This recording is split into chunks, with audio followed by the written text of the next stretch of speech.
oldingi mavzuyimizni davom ettiramiz. O'tgan darsimizda vaqtimiz yetmay qolgan misollarni ko'rishga bugun o'shani davom ettiramiz. 6-misolga ishlagandik.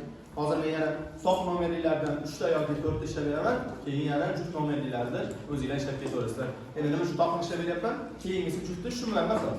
Masalan, 1 2 bilan 3 4 bilan. Bir o'rniga ikkini ishlab qo'yamiz. Ha, sizlar shunaqa qilasiz. Shunaqa qilasiz. Xo'p, endi 7-masalaga diqqat qilib turamiz. Oldingi masalalarımizga o'xshaydi. Faqatgina misol uchun oldingi masalamizda haligi birinchi ishlaganimizda 5 ballik bilan 3 ballik degandi bitta savolda. Keyin bitta savolda 3 g'ildirayli velosipedlar bilan 2 g'ildirayli velosipedlar degandi. Endi mana 7-masalamizda sinf xonasidagi 3 burchaklar va 4 burchaklarning umumiy soni, ya'ni 3 burchak shakllar bor ekan, va 4 burchak shakli bor ekan. Shularning jami soni deyapti 17 ta deyapti. Endi biz nimalar noma'lum? Shu burchaklar bilan 4 burchaklarning soni noma'lum. Shuning uchun 3 burchaklar deymizda x da 4 burchaklar deymiz. Bular nima deydi? Y. Shularning jami soni nechta ekan? 17 ekan shularning jami soni.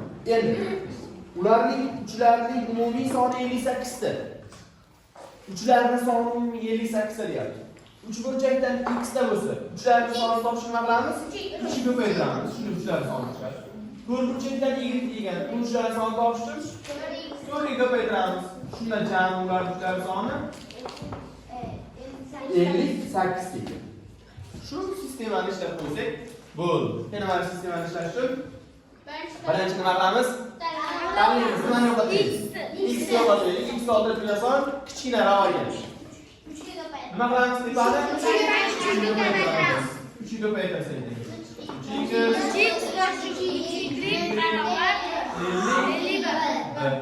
Pastda shu narsa qilmaylik. X, Y, 8. Nima qilamiz? Ayiramiz. Pastdan tepani ayirsak. 0 ayirsak. Y oldiramiz, 1 yosh chiqaramiz. 7. Y yetishdi. Ya'ni 4 burchaklarning soni nechta ekan? 7 ta. Demak, 4 burchaklar 7 ta ekan. 4 burchakni topdik. Endi nima qilamiz? Endi X o'rniga, ya'ni Y o'rniga qo'yib X topib olamiz. Y'imiz 7 chiqdi. O'rniga boramiz. Ya'ni X qo'shilgan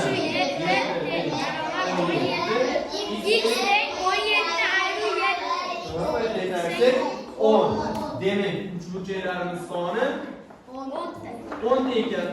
Endi qarang. To'g'ri yoki noto'g'ri topganligimizni ikkinchi tenglamani tekshirib ko'ramiz. Ya'ni uchlar soni 58 ta chiqishi kerak. Qanday qilib tekshiramiz? Mana. Xo'p, x'imiz 10 chiqdi. O'rniga qo'ysak, 30 bo'ladimi? 3 ga 10, 30 bo'ladi. Endi y'imiz 7 chiqdi. 28 ga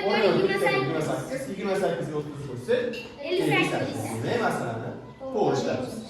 Shunaqa qilib tekshirib qo'yamiz. Ikki noma'lumliklarni tekshirmoqchi bo'lsak, to'g'ri yoki noto'g'ri ishlagan. Endi 9. Mana shu 9-savolga o'xshagan savol juda ko'p joyda uchraydi. Misol uchun yuqori sinf bo'lganinglardan keyin ham uchraydi bunaqa savol. Boshlanishlarda ham uchraydi. Xo'p, 9-savol. Fermadagi tovuq va sigirlarning boshlari soni 23 ta. Oyoqlari soni esa 58 ta. Fermada nechta sigir va nechta tovuq bor deb so'rayapti. Demak, noma'lumlarimiz sigir bilan tovuq ekan.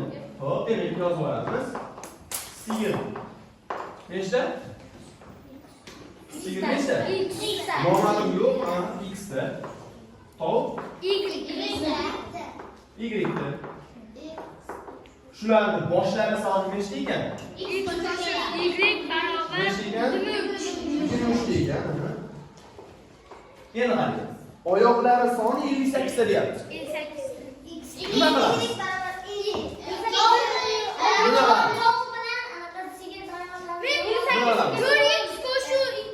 Aha, 4x qo'shgan 2y qilamiz. Nima uchun? Chunki sigirda 4 ta oyog'i bor. X ta sigirda 4x ta oyog'i bor. Tovuqda 2 ta oyog'i bor. Y ta tovuqda 2y ta oyog'i bor. Demak, jami oyoqlar soni 58 ekan. Bu ham 58. Tepadan. 58 deydi. Shu sistemani ishlab qo'ysak bo'ldi. Birinchi nima qilamiz?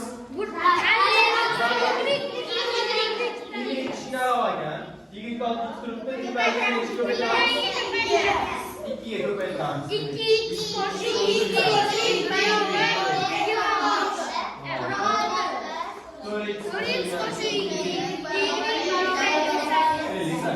endi bularni ayirib qo'yamiz. Ayir.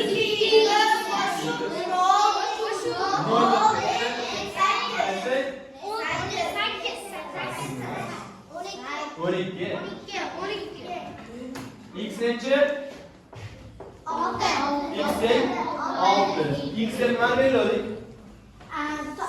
Sigir belgiladik. Demak, 6 ta nima bor ekan?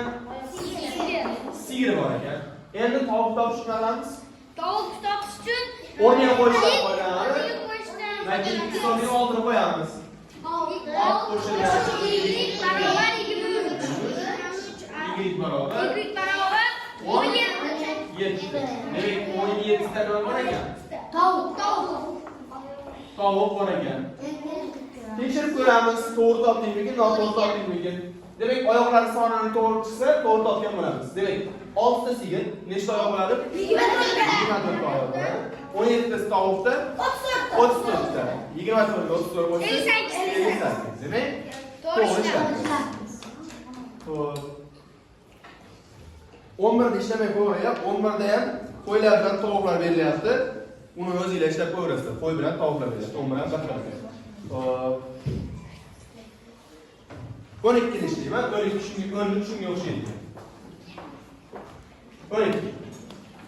12-chi masalada aytilyapti. 3 ta qalam va 4 ta ruchkaning umumiy narxi 5300 so'm. 7 ta qalam va 2 ta ruchkaning umumiy narxi esa 6500 so'm. Qalamning narxini toping deyapmiz. Demak, qalam bilan ruchkaning narxi noma'lum hozir bu yerda. Demak, shularni x bilan y deb belgilab olamiz. Demak, qalam bitta donasi x so'm bo'lsa ruchka bitta donasi y so'm. Farasilik agar qalam 2000 so'm bo'lganda 3 ta qalam deyaptimi? 3 ta qalamning narxi necha pul bo'ladi? 6000. Nima qilyapmiz? 3x Ko'paytiryapmiz, to'g'rimi? Demak, xuddi shu ishni qilamiz endi hozir, lekin necha pulligini bilmaymiz. X ga ko'paytiramiz endi hozir. Demak, 3 ta qalam va 4 ta ruchkaning narxini toping desa, 3x qo'shilgan 4 ta ruchka. Necha pul bo'lyapti? 5300 so'm. Endi bundan keyin 7 ta qalam bilan 2 ta ruchka olamiz. 7x qo'shib 7 ta qalamning narxi 7x bo'ladi. 2 ta ruchkaning narxi 6500 so'm to'labdi. Endi bularni ikkovsini ham ko'paytirib Sistema qilamiz. Endi yo'qotishni tanlaymiz yana. Nimani yo'qotganimiz qulayroq? Y ni yo'qotganimiz qulayroq. Y ni yo'qotishni nima qilamiz? Oldingi sonni bir xil qilishimiz kerak. Buni oldingi son 4 ekan, bu 2 ekan. Nima qilsak bir xil bo'ladi? 2 ga ko'paytirib olsak bir xil bo'lib qoladi. Ketlarni hech narsa qilmadik. 3x qo'shilyapti. To'g'ri y. Qarang. Mana shu joyda ikkita nolni tashlab ketib turib, oxirida qo'yib qo'ysak bo'laveradi. Buni ikkita nolni tashlab ketib turib, hisob kitobda chalg'ib ketib qolmaymiz o'shanda. Keyin oxirida qo'yib qo'ysak ham bo'laveradi. 53 bo'lib turaversin. Pastda. Olmaydi sardan tarafdan turaversin mana shunday. Pastga ko'paytirsak, buni 4x. 4x qo'shib 4x barobar 13. Endi nima qilamiz? Pastda ayiramiz. Hop ayirsak. Buni 4x dan 3x ayirsak. 9x 9. 11x qo'shib 4x dan 300 ayirishimiz kerak. Endi biz bu shaklda ayiraveramiz. Nechiga?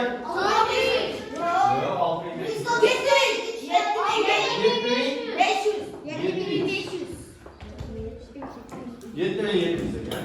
Endi x topishni nima qilamiz? 10 ga bo'lamiz. X teng 700 so'm ekan. Demak, bitta qalamni narxini topdik. 700 so'm ekan. Savolda ham qalamni narxini so'rovdi, lekin ruchkani ham topib qo'yamiz, chunki ruchkani ham so'rab qolishi mumkin. Endi ruchkani narxini qanday topamiz? Qalamni tepalarga qo'yib, y topib olamiz. Birinchi qo'ysak osonroq ekan. Ruchkani 700 qo'shilgan 4y 5300. Hop, ko'paytirsak. Qaysi xatoga? Bo'lib olmaydi-da. Yo'q, to'g'ri kelyapsiz. Saqo qilasiz. Qo'shilgan 4y teng 5300. Qayerda hisob? Noto'g'ri solmayapti. Qayerda hisob qilib noto'g'ri? To'g'ri ketyapti? Xo'p, demak, mana qo'shilgan bu yoqqa ayrilgan bo'lib chiqadi. 5300 ayrilgan 2100. 2100. To'g'ri y